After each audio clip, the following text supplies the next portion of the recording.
Warning: the following video contains explicit language which may be offensive to some viewers or inappropriate for children. The content within this video is intended for mature audiences only.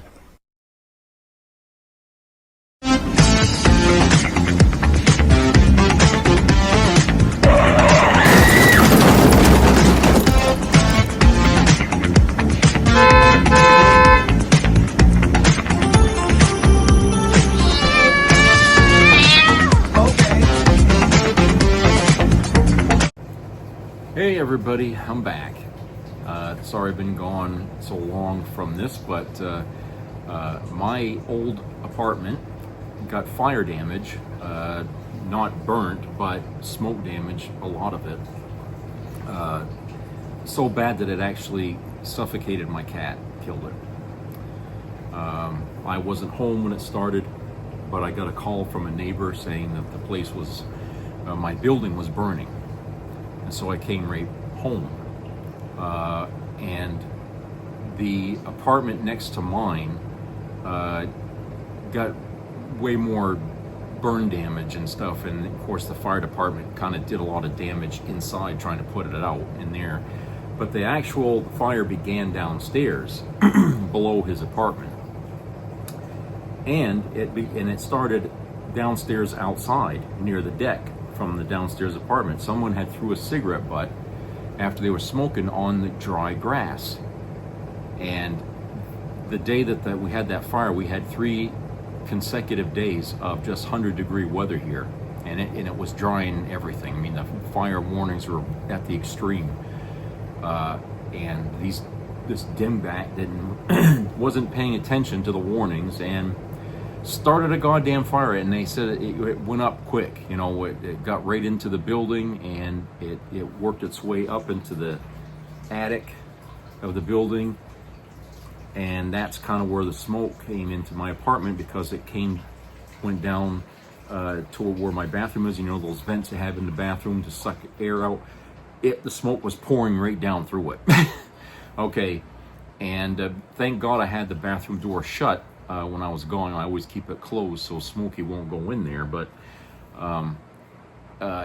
it didn't stop all the smoke, because I had a bedroom window open, and because it was hot that day, and smoke was coming in through there, and it just, you know, I found her underneath some stuff. I found her like 2 days after the fire. I found her. The firemen couldn't find any cat. I kept saying, is she in there? Is she in there? They couldn't find her. But I started digging around, trying to salvage things and stuff like that. And then I run across her body underneath some stuff, and it was too bad. She was only 4, you know. She just turned 4, by the way. It was in July 1st. So I didn't have her very long, but I'm gonna miss her. But it's just one of them freak things that happens. Over 30 years of renting, never had a problem like that. Someone, you know, a fire, you know. And I guess, you know, if you rent long enough, eventually you're gonna be a victim of it, you know. But that comes with the problem, you know, when you're renting, you can't trust that everybody's gonna be smart and careful. Somebody is gonna make a mistake, and it's gonna cost everybody. And there were 2 apartments completely destroyed. Those people lost everything, and thank God nobody died. I mean, there was an injury. I think one of the firemen got some injuries. They had fire trucks from 3 different towns. They said it was the worst fire in VZ that they've had. Of course, VZ is a small town, but it was a big fire. Okay, I mean, you could see the smoke from 5-6 miles away. And it was a bitch to put out, because, you know, it just seemed like they couldn't dump enough water to put it out, because there were so many flammable things in that they used to make that building, you know, like the siding. So anyway, I've been moving out from my place because I managed to save most of my stuff. I mean, some things got broke when the firemen came in to make sure nobody was in my apartment. And I asked them to look for the cat, and they couldn't find the cat, but they kept going in to check and see if she would come out, but never did, obviously. But anyway, when they kicked the door in, they kind of rushed in there, and it was so hot that day. These fucking guys, they were sweating. You know, kudos to them for the dedication that they showed to try and put that thing out, because it was like 100 degrees. So if you're a fireman and it's already 100 degrees out and you're fighting a fire and you're wearing that whole Jesus Christ, they had to make an oxygen tent. It was inflatable, like something like that, for these guys to go in to cool down because it was so hot. These guys, they did remarkable work. I mean, I know that people lost their apartments, but the fact that they managed to save any of that building at all, because it's my apartment was on the very extreme end, which didn't really get touched too much, and the other apartments on the other end were fine. It was only in the middle section that was lost.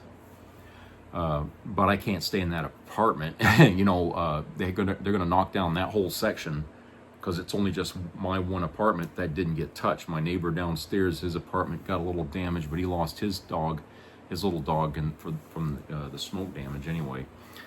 So anyway, I'm moving into this new place here, and it's been, you know, it's been difficult. There's a lot of stuff. I've been mostly doing it myself. I don't have too many people that can help because they're working and things like that. And of course it's been hectic because kids are going back to school and summer's coming to an end and everybody's getting, you know, back into college and stuff. So things are just in this state of transition, and I'm in the middle of it trying to move into a new apartment here. But I'm half out of that old building, and you know, I've got most of my stuff here. But I still have a few big pieces of furniture to bring over, like 2 dressers, and some collectibles and stuff like that. And I figure in a couple weeks I'll be completely out of there. And after that, they're going to take a bulldozer to that building and just knock it down, you know. So anyway, while that's been going on, I have found time to kind of keep up to date on the news. And the one thing that I've been wanting to talk about is the shooting in Minneapolis. I know it's not news right now, but it's been on my mind a lot, especially I put that video up from the IHIP girls who were talking about it and how ridiculous it is that they keep coming back to that old trope of, hopes and prayers and whatever, you know, and they're right. I mean, praying does not bring the answer, okay? But here's the funny thing about this. They're asking God, you know, these people, when they pray, okay, asking God, do something, okay? These people are so blind at the same time. God has already answered you, and you haven't seen the answer yet, or you don't want to hear it. And if you do hear it, you don't want to accept it, okay? And this is what I'm getting at. He gave us intelligence to be able to work through problems so we can learn for ourselves and do better, okay? We already know the solution to this problem about gun violence in schools, and I think you know exactly what I'm talking about. This country has got the most armed society in the world. We have more guns for just one person than any other country. Think about that. Any other country. And we think that by being this armed, we're making a safer society, but the opposite has happened. And the more we arm ourselves, the more dangerous our country becomes. It goes back to that story. If you're a religious person, okay, I'm going to try to talk a little bit of religion here to you, maybe so you'll understand. Those who take up the sword shall perish by the sword. Remember that? Okay? In today's world, we don't fight with swords. At least not in this country anyway. We fight with guns. Okay? Those who take up the gun will perish by the gun. Okay? So, isn't it a coincidence that the more we keep grabbing guns and filling our lives with guns and stuff like that, and saying, it's our right as an American, it's making us less and less safe the more we do that, isn't it? We've been dealing with these school shooting things for how many decades now? Okay? There was a time when these things didn't happen. Now all of a sudden they happen. It seems like nothing. Like they always happen. Very strange. And yet we keep saying our society is safer because we're well armed. No, it ain't. And the fact that this school shooting in Minneapolis happened in a religious school is very ironic, I think, because it kind of connects to what I'm talking about on the religious aspect of how God has already told us the answer to this problem. Okay? But we are too blind because we feel we need the gun. The need for the gun has blinded us from hearing his answer. And obviously the answer is you need to let these things go. Let the guns go. You don't need them. Okay? Your lives will be safer without them. The opposite of what you think is what's needed to happen. But you guys won't, the more you cling to it, the more you tighten your hand around that gun, the more these things happen. He's showing us.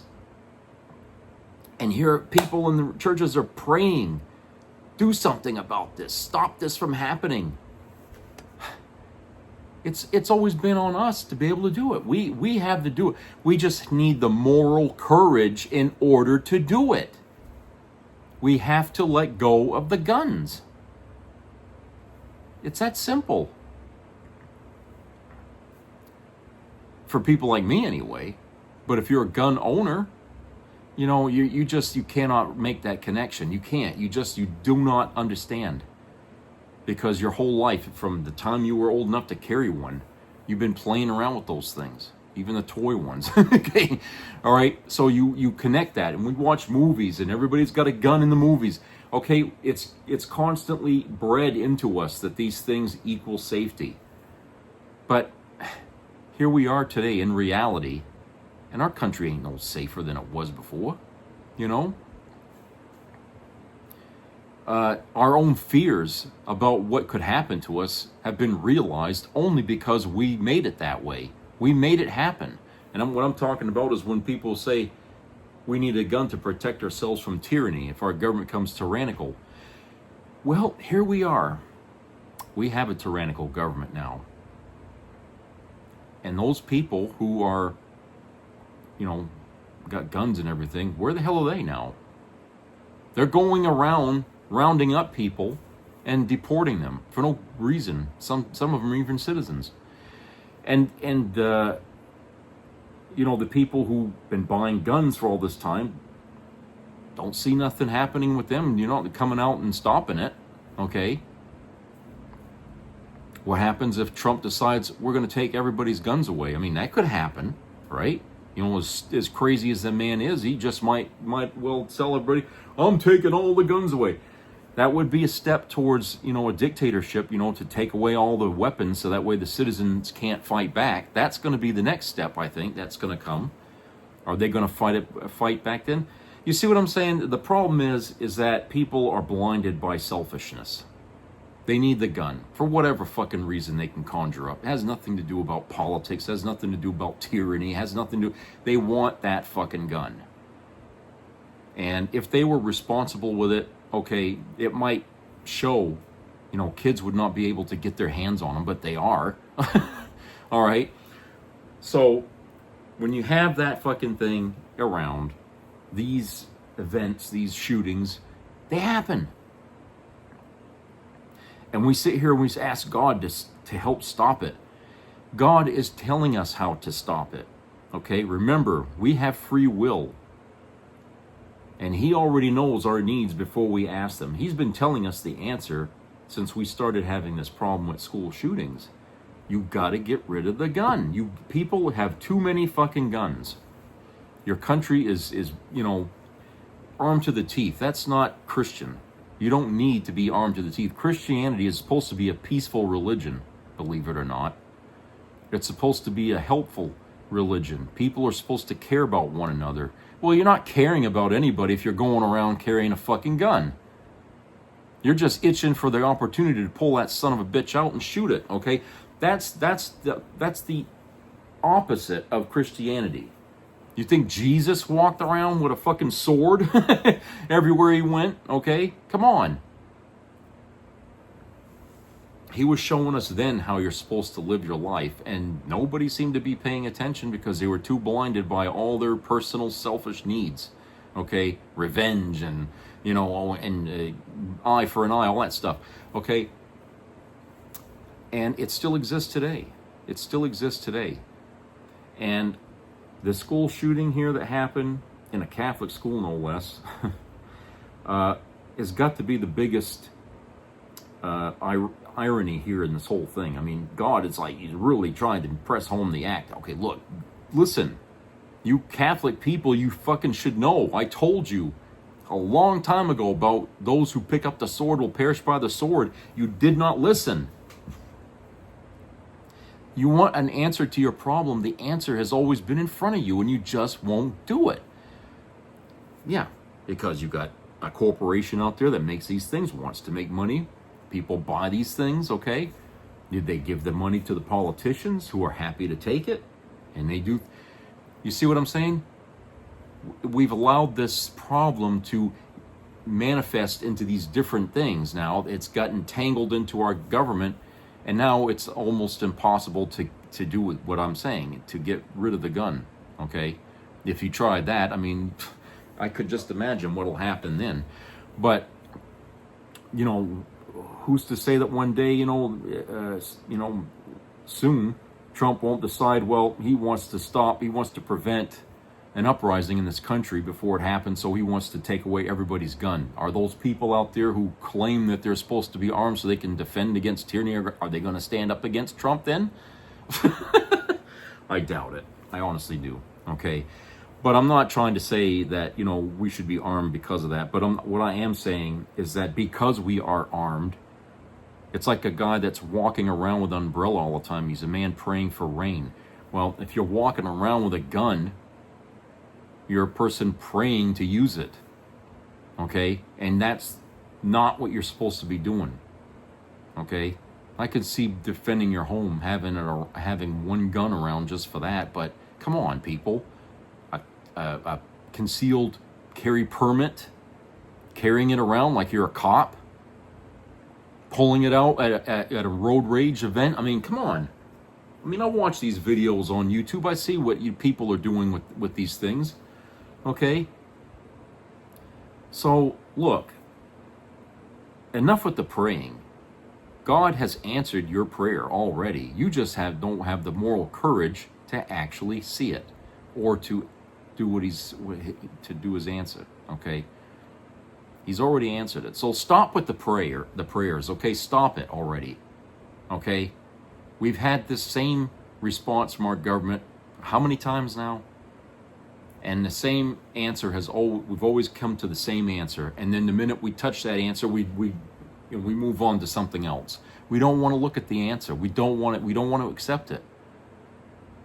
Okay? We just don't want to accept it. And until we do accept it, we're going to keep making the same problem over and over and over until we break through that glass ceiling, that, whatever you want to call it. And then we, as a society, will evolve after that. Until we have the courage to say no more guns in this country, period. America is not going to be able to evolve from this or to learn from it. And we're going to have a big fucking graveyard of dead children. Okay?